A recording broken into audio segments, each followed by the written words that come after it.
गोरी को और गजनी को आक्रांता मानते हो कि नहीं मानते हो? यदि मुसलमानों ने, मैं ऑन रिकॉर्ड कर रहा हूं इमरान मसूद, आज इस देश में फैसला हो जाना चाहिए, ये जिन्ना को पाकिस्तान बनाने का जिम्मेवार मानते हैं या नहीं मानते? पहले इन लोगों से ये पूछ लीजिए सर, फिर मैं बोलूंगा कि मैंने समंदर से सीखा है जीने का तरीका। ये बिल का मैं विरोध करता हूं। धन्यवाद। जय हिंद, जय महाराष्ट्र। धन्यवाद जी। माननीय सदस्य डॉक्टर निशिकांत दुबे जी।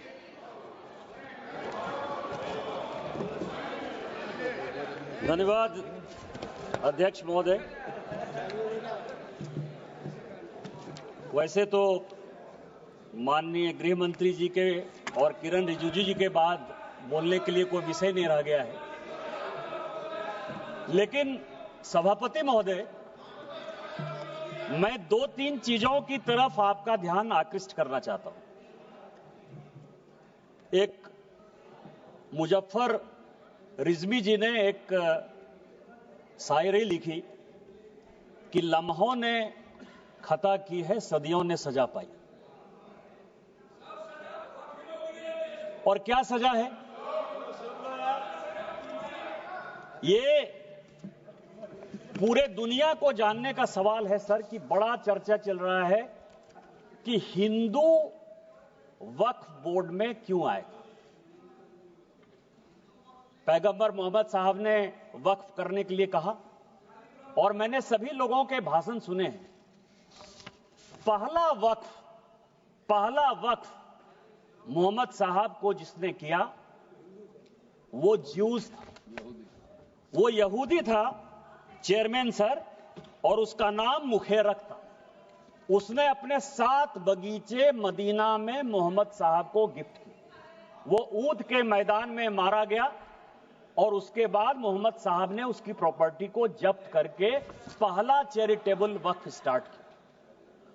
यदि मुसलमानों ने पहला वक्फ नहीं किया, यदि मुसलमानों ने, मैं ऑन रिकॉर्ड कर रहा हूं इमरान मसूद, यदि मुसलमानों ने वक्फ स्टार्ट नहीं किया, तो मोहम्मद साहब के सिद्धांत के खिलाफ जाकर आप हिंदुओं को कैसे रोक सकते हो? दूसरा सवाल यह है, यह मैं कोर्ट का आदेश लेकर आया हूं, एमपी वक्फ बोर्ड वर्सेस शुभम शाह, और यह 2007 का ऑर्डर है। जो भोपाल का मॉस्क है, भोपाल का, जिसको शहंशाहे मालवा कहते, शहंशाहे मालवा, ये राजा होलकर ने दान दिया वक्फ। हिंदू दान दे बहुत अच्छा, यहूदी दान दे बहुत अच्छा, लेकिन वक्फ बोर्ड में मुसलमान को छोड़कर कोई दूसरा कैसे हो गया? हिंदू ने दिया, हिंदू ने दिया। मैं उस पे आ रहा हूं।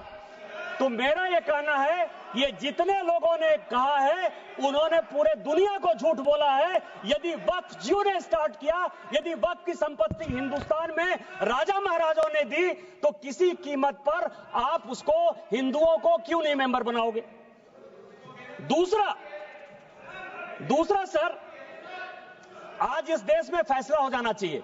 माननीय गृह मंत्री जी ने जिस चीज को स्टार्ट किया और जो छुलाकर छोड़ दिया, यहां गोरी आए, गजनी आए और बाबर आए, गोरी आए, गजनी आए और बाबर आए, तीनों लुटेरे के तौर पर आए ना?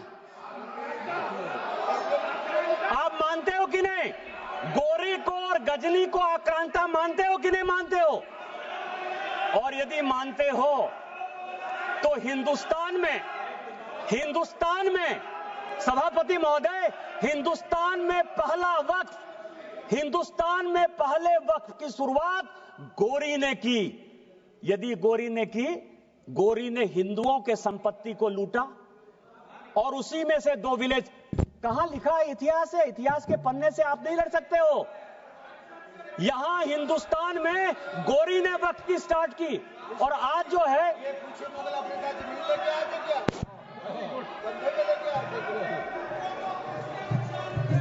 माननीय, मैं आप शहर को एड्रेस कीजिए, बाकी लोगों को। मैं सभापति महोदय, मैं दूसरी चीज आपको कह रहा हूं। इस देश में यह वक्फ एक्ट आया कैसे?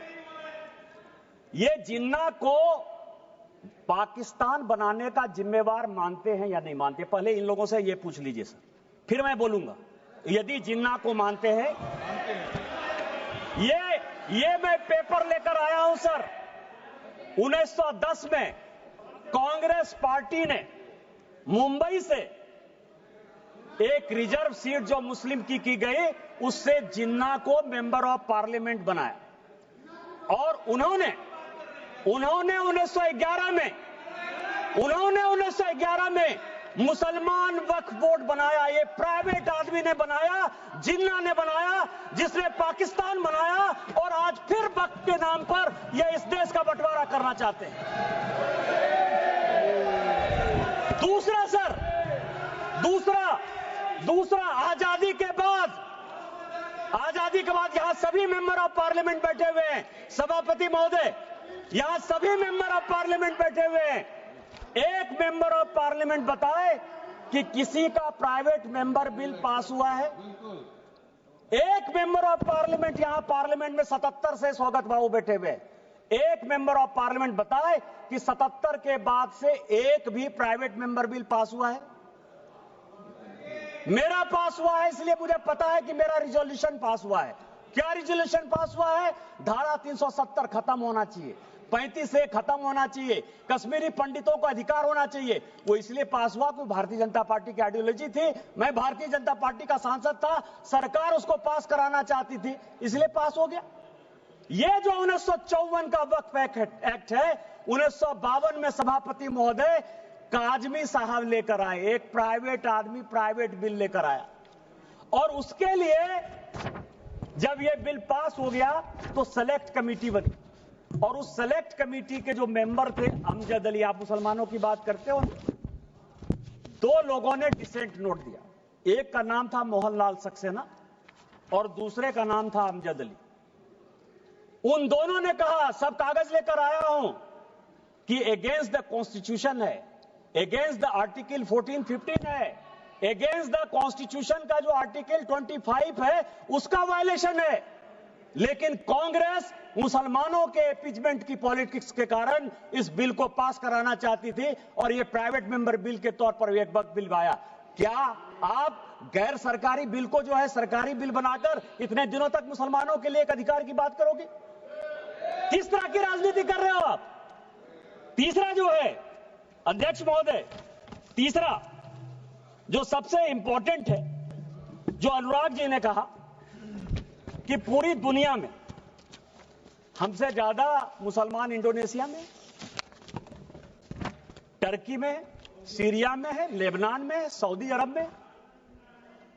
आप यह बताइए कि इस देश में संविधान की बात बहुत करते हैं हम लोग, संविधान की शपथ लेते हैं। मैं भी संविधान लेकर यहां बैठा हुआ, यह संविधान है। इस संविधान में अमेरिका सेकुलर है या नहीं है? अंग्रेज सेकुलर थे कि नहीं थे? आप नॉर्थ ब्लॉक चले जाइए, साउथ ब्लॉक चले जाइए, प्रधानमंत्री के ऑफिस चले जाइए, राष्ट्रपति भवन चले जाइए, पुराना संसद भवन चले जाइए, आपको सब जगह गीता का श्लोक दिखाई देगा। एक चीज उर्दू में नहीं लिखा हुआ है, एक चीज संस्कृत में नहीं लिखा हुआ है। अमेरिका का राष्ट्रपति यदि, बस 4-5 मिनट में खत्म करूंगा, अमेरिका का राष्ट्रपति यदि शपथ लेगा तो वो बाइबल पर लेगा। सारे मुस्लिम कंट्री के हेड ऑफ द स्टेट यदि शपथ लेंगे तो वो कुरान पर लेंगे। आपने किस तरह का बना दिया कि हम संविधान के ले सकते हैं, गीता पर नहीं हाथ रख के कर सकते हैं। और आपने मुसलमानों को एक अलग कानून दे दिया। ये पूरी दुनिया में कोई मुस्लिम कंट्री भी ऐसा नहीं है जिसने कि वक्फ को इस तरह का अधिकार दिया हुआ है। क्या आप भारत को एक मुस्लिम कंट्री बनाना चाहते हो?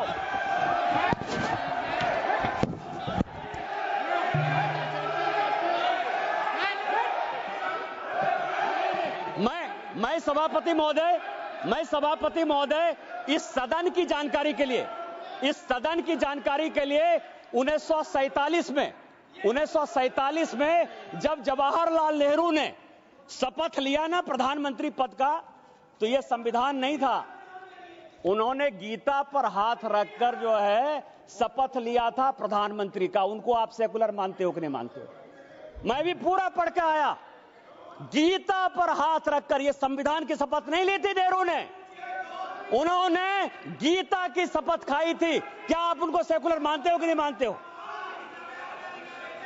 तीसरा सर, ये जो वक्फ है, अभी बहुत चर्चा चली सर कि वक्फ में वक्फ अलग है, रिलीजन अलग है। सुखदेव जी बैठिए। सभापति महोदय, मेरे यहां 12 ज्योतिर्लिंग का एक ज्योतिर्लिंग है। विधानसभा ने कानून बनाया है और उसका सचिव, मेंबर ऑफ पार्लियामेंट होने के नाते मैं उसका ट्रस्टी हूं। मेरे पहले जो सांसद थे फुरकान अंसारी, वो उसके ट्रस्टी थे, और अभी 6 महीने पहले तक हाफिजुल हसन, एक मुसलमान, हमारे बैद्यनाथ ट्रस्ट का सेक्रेटरी है। आप किस तरह की बात कर रहे हो? आपका तो एक उदाहरण दे दो। मैंने दे दिया उदाहरण, मेरा ही उदाहरण है, और आज आप इस तरह की बात करते हो। तीसरा सर, बस चेयरमैन सर, दो चीजें और भी बहुत इंपॉर्टेंट है, मैं लेकर आया हूं सर। एक इवैक्यू प्रॉपर्टी एक्ट बना। जब भारत और पाकिस्तान का बंटवारा हुआ, ये चर्च की ये जो संपत्ति है सर वक्फ की, 39 लाख एकड़ कैसे हो गई और कहां डिस्प्यूट है? जब भारत पाकिस्तान का बंटवारा हुआ सभापति महोदय, तो जो यहां से भारत के लोग पाकिस्तान गए या पाकिस्तान के लोग जो यहां आए, उसमें जमीन का भी आदान प्रदान हुआ, और यह तय हुआ, और यह हाउस को जानने वाली बात है कि जो भी पाकिस्तानी यहां से गए, उनकी प्रॉपर्टी इवैक्यू प्रॉपर्टी एक्ट में भारत सरकार की होगी। जो 1984 में राजा साहब बता रहे थे कि इवैक्यू प्रॉपर्टी एक्ट को क्या किया, पाकिस्तान में जाकर जो यहां से भाग के चले गए सर, जो कि इवैक्यू प्रॉपर्टी एक्ट या एनिमी प्रॉपर्टी एक्ट हो सकता था, उन सबों को पाकिस्तान जाकर उन लोगों ने कहा कि यह वक्त की संपत्ति है, क्या आप एनिमी प्रॉपर्टी को, और मैं होम मिनिस्ट्री के 5 आदेश लेकर आया हूं कि यह इवैक्यू प्रॉपर्टी एक्ट है और यह वक्फ ने ले लिया है, यह इलीगल है, यह कानून का। आपको पता है जो बात कहा, आपको यह धर्म की बात करते हैं सर, वक्फ ने आईटीसी विंडसर बेंगलोर, ये पूरे समाज को आईटीसी विंडसर बेंगलोर वक्फ की प्रॉपर्टी है, 5 स्टार होटल को दे दिया। वहां जो है सुअर लोग खाते हैं। किस वक्त की बात करते हो? 12,000 किराया देता है, 50,000 किराया देता है। यहां ताज मानसिंह है सर, एनडीएमसी की प्रॉपर्टी है, 150 करोड़ रुपया साल में ताज भारत सरकार को देती है। और बेंगलोर में वक्फ की प्रॉपर्टी आईटीसी विंडसर केवल 50,000 रुपया महीना में जो है अपना व्यापार चलाती है और सुअर खिलाती है लोगों को। किस तरह की बात करते हो? यही वक्फ कानून तुम लागू करना चाहते हो? इसी तरह की बात करना चाहते हो? बस 2 मिनट में मैं खत्म करूंगा।